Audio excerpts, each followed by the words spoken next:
On sportsNOLAtv, if you were watching Saturday night, you saw this. Ben Simmons ended the third quarter in a 6-point game. Swish from 43 feet.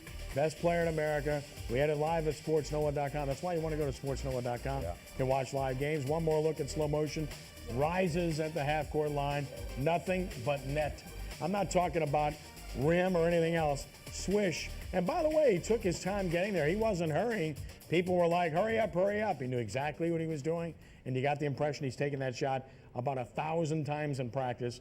And again, unbelievably impressive player in all facets. That was Montverde Academy out of Florida, two-time defending national champion, #1 team in the nation this year. And they won the 5th annual All-State Sugar Bowl National Prep Classic, defeating Louisiana state champion Riverside in convincing fashion. Riverside was the two-time defending Sugar Bowl champ and the two-time defending 2A state champion, and they'll probably win 2A again this year. Great event, and Ricky, I know you were there as I was the whole time, and you saw Montverde play. First and foremost, talk about Ben Simmons. Secondly, have you ever seen a high school team this big in all of your life? No, I tell you, man, Ben Simmons, I looked at LeVon James, but I think at this stage, I think he's a lot better than LeVon James was. But just to see the man to have a 7'3" and a 6'10", another 6'10", all these guys play above the rim. So other high school teams, you know, don't have a chance with these guys. Every time the ball come off, all these guys just dunk it back in. So he got a lot of great players on this team.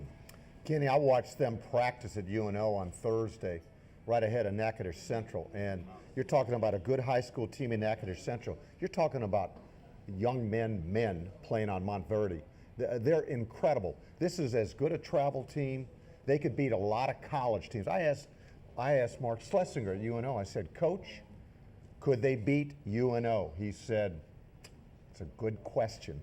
If they play 8-minute periods, they might have a shot. If they play 2 20-minute halves in college rules, I don't know. But I tell you what, they are a fun team. And you know what? He's a one and done. LSU fans, make sure you see him next year because he'll be gone. Remarkable talent, Amy, and the Sugar Bowl sponsoring this tournament. What a great tournament. St. Thomas More was there. They played in it. But the bottom line is that you're talking about not just the boys, but the girls' bracket was fantastic. And congratulations there as well to Salmon for winning the girls' side of it for the 2nd straight year.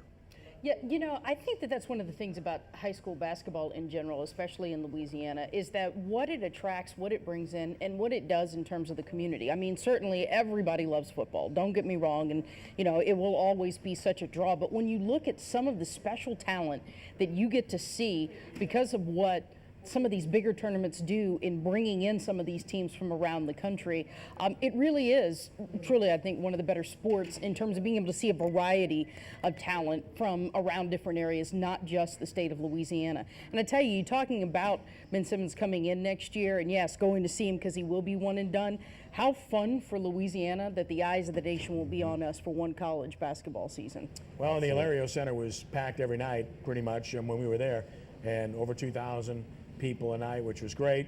And by the way, for the championship game, it was good to see Anthony Davis there, along with Tyreek Evans. Rod Strickland came along with them. So that's what happens when you bring the circus to town. You attract the big names, and Anthony Davis can certainly relate to what this man went through. And I say that because now we'll talk about the New Orleans Pelicans. Anthony Davis, of course, the star of the team. They're 18-18 and 9th in the West, one out of the playoffs right now. Very impressive win over the Western Elite team, Memphis 106-95 this past Friday night. They open a 5-game road trip tonight to the East, and this is a road trip they have to make hay on against some less than stellar teams, although Detroit's much better recently. Philadelphia's a little better, and Toronto is very good. They got to win at least 3 of these games, I think, if not 4. Next home game, the 21st against the Lakers. But, of course, the big news, Brian, is the fact that they made a trade, and they're the bottom end of the trade as Austin Rivers departs New Orleans, and he ends up, it looks like, with his dad, and here's Quincy Pondexter coming back to New Orleans. He was a New Orleans Hornet initially under Monty Williams in 2010-2011, comes back as a Pelican, now 26, small forward, really not an impact guy. I mean, this is really, I think, just you take ours, we'll take yours, right? Right, absolutely. I mean, they were going to lose Rivers probably at the end of the season anyway, and you're right, Poindexter's not going to make that dramatic an input the rest of the season. From a personnel standpoint, you're right, Kenny. I'd like to see him go 4-1 on this road trip, okay? And that's beating Detroit and all the other 3 bottom feeders there. They're going to have a tough time at Toronto. But this is the time, we talked about it last week, this is the time to make hay. You want to get on a roll. This is a good stretch right here that they can do that. Ricky, Rivers was a lottery pick, and it's not a second guess. I said it was a mistake at the time when they picked him. He's a tweener. He's not a point guard. He's not a shooting guard. He's not a good shooter. He's not an astute ball handler and doesn't see the floor that well. Plays hard, great kid, but you got to have a special skill to play in the NBA. He doesn't really have that, does he? Well, you know, you got to let him do what he did in high school, just roam and do what he want to do. But when you're trying to run a set offense and control him, he's not that type of player. So maybe now he'll go and get a chance to do the things they did when he was in high school, just float around and play basketball. And Amy, the maddening trend that they have where they beat a team like Memphis and they turn around, lose the next game, then win another one. This win and lose thing, they haven't had more than a 2-game win streak this year, and that's not going to cut it in terms of making it in the West. Well, the thing that scares me more than anything is going on a 5-game road trip, especially considering how tight the standings are. They can't afford to have something like that happen, and they certainly can't afford to back up a couple losses in a row. This is one of those scenarios that when things are as tight as they are, you've got to stay right there in terms of making sure that you are in contention to grab that final seed going into the playoffs. You just can't let it get away from you. And in the NBA, these long extended road trips are infamous for being the doom of teams. When you come to the playoffs, you kind of look back and go, where did it go wrong? And it's these 5- and 6-game road game stretches that can often do it. Turning our attention now to college basketball, and LSU's smiling because they won a game, but they got a chance for people to see Ben Simmons too. So that kind of got people encouraged about their program. I'll start with Tulane though, 12-4, 3-1 in the American Conference. So just 1 game off the lead. Big win over South Florida in overtime yesterday in a game that really almost got away from them. Blew a 12-point lead, but they won it in overtime, and they are at Central Florida on Wednesday and then at Houston Saturday. So it's a big week for them. LSU, they split a pair of overtime games, lost on the road at Missouri in overtime, won at home in double overtime against Georgia, and they get another addition as Craig Victor, the former St. Augustine star, transfers from Arizona to LSU. So the rich get richer, so to speak. They're at Ole Miss on Wednesday, Texas A&M on Saturday. UNO 5-6, 1-1 in the Southland. They split their conference opening homestand. Really impressive in a loss to Sam Houston, though. And their week, they got Incarnate Word coming up here in a few minutes. Houston Baptist on Saturday. So, Brian, Tulane continues to do a really good job. LSU might have saved their season by rescuing that game against Georgia in double overtime. Absolutely. 2 real quick thoughts is that Conroy, he's got a good team there.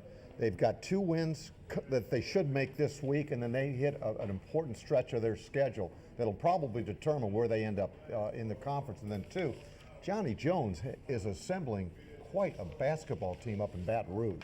Okay, quite a team. Yeah, I'll tell you what, they're a year away. I mean, I looked at them the last couple of games, and they should have beat Georgia. Yeah. But I think they're a year away. I think they got a lot of little small guards, but they get some big players coming in, and that's going to make a big difference for LSU. And they should pick up wins this week. They Yes. should beat Ole Miss. They should beat Texas A&M. So. Ole Miss should have beaten Kentucky, and Texas A&M should have beaten Kentucky. Both of them lost to them in overtime. So if LSU gets one of those 2, they'll be all right. That's really what they need to do in that situation. With Tulane, same thing. That's got to be the goal, to get 1 of 2. With UNO, opposition a little bit lesser than what they've played. They've got a chance to win both of those games and stay viable. Let's hope, in fact, that is the case. Amy, it's always a pleasure. Thanks for being with us. Have a great week. Thank you. You too. Brian, keep up the good work. Thanks, Kenny. Read your stuff at sportsNOLA.com, including what you wrote Thanks. earlier today. Ricky, always a pleasure. Now you got to work on getting Morton in the Hall of Fame, okay? Yeah, they're going to get in. I hope. We all hope. We all hope. All right. We'll take a break here. When we return, we'll visit with John Oliver, the general manager of Premier Chrysler Jeep Dodge Ram, here on WHNO TV 20.